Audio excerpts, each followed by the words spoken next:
Heto na ang paborito nating panulak sa pananghalian ng H2O o Hot Issue sa Hotline. At opinyon, hot issue pa rin ang pinatay na kapatid ng aktres na si Maritoni Fernandez. Lumabas sa rekord ng pulisya na nakulong na ito noong 2013 dahil sa pagtutulak umano ng iligal na droga. Kaugnay niyan, makakusap natin si Chief Inspector Jerry Amindalan, head ng Station Anti-Illegal Drug Operations Task Group ng Taguig. Magandang tanghali po, sir. Hello, magandang tanghali din po sa mga inyong mga taga-subaybay.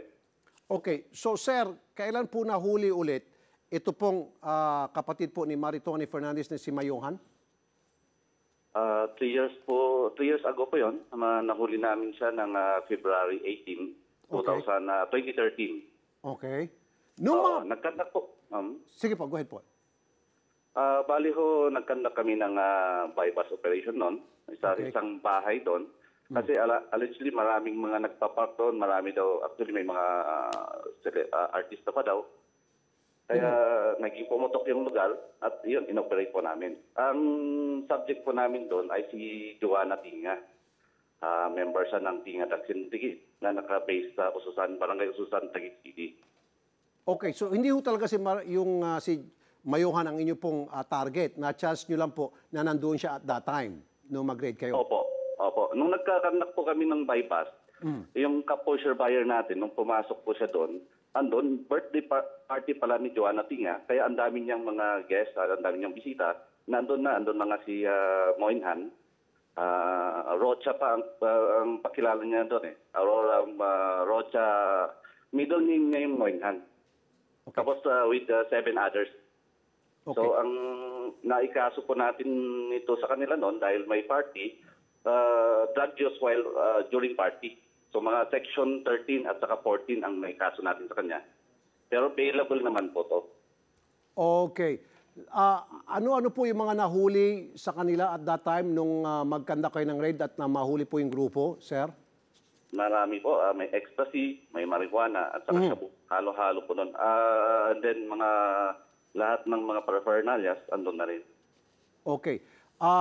Kasi si Moynihan po ay natagpo ang patay po sa Quezon City. At sinasabi po ng Quezon City Police District na hindi po siya ay wanted sa Quezon City. Pero diyan po sa Taguig, siya po ay matagal nang pinaghahanap matapos nga po mahuli at makapag-bail. At siya po ay nasa record po ninyo ay nagtutulak ulit ng droga. Tama po?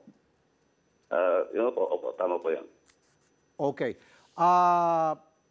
Bakit po siya nakapagpiyansa, sir? Yung kasing section 13 and 14 ay mababal and bailable po yun. Ang naging hindi non-bailable yon ay si Joanna Tinga na hanggang ngayon ay nakakulong pa. At nag-hearing pa yung aming kasamahan dito. Okay. Sa kanya pa naman, may ang bandod sa korte, may tuloy pa rin yung kaso niya. Okay. Nasabi rin po kasi ng PNP Taguig na ito na pong si Moynihan di umano ay kasapiran din po daw ng akyat bahay gang dyan sa Taguig? Nung time na yun, wala pa kaming information sa gano'n. Aha. Namin, oo. Okay, may iba naman po tayo ng usapan. Tungkol naman po ito sa nursing student na nahuli nitong weekend lamang po.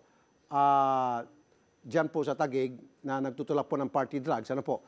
May balita na po ba tayo sa ginagawa niyong follow-up operation tungkol dyan, sir? Opo. Actually, yung pag-arrest namin kay yung sa nursing student, ay second operation po yon.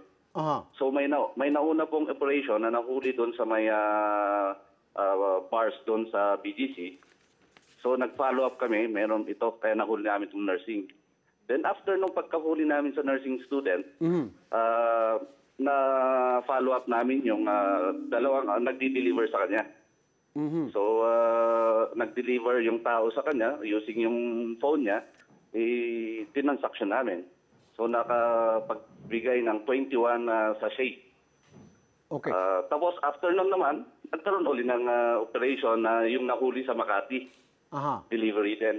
Until napunta kami dito sa kay Cisneros, yung American citizen, Air Force, ex-Air Force Intelligence Officer siya. Opo. Yun po yung nahuli kahapon doon sa may Toscani residence, Makati. Opo. Bakit po nasabi ng ating pulisya na ito pong si Moynihan ay supplier o tulak ng droga para sa mga artista. Ano pong dahilan at nakapagsabi nga po ang ating PNP tungkol dyan, sir?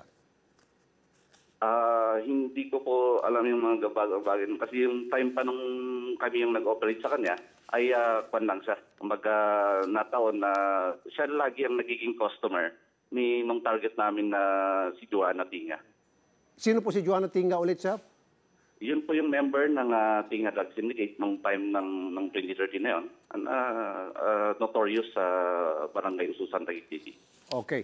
Maraming salamat po, Chief Inspector Jerry Amindalan, Head ng Taguig Said SOTG. Sir, basahin naman natin ang mga opinyon sa ating H2O tungkol sa investigasyon sa pagpatay sa kapatid ng aktres na si Maritoni Fernandez. Ayon kay Joel Dimaano, nakakabahala na raw ang mga nangyayaring patayan dahil lahat ng tao inosente hanggat walang sapat na ebidensya. Sabi naman ni Jonathan Serad, hindi raw siya tutuluyan kung hindi mabigat ang kasalanan.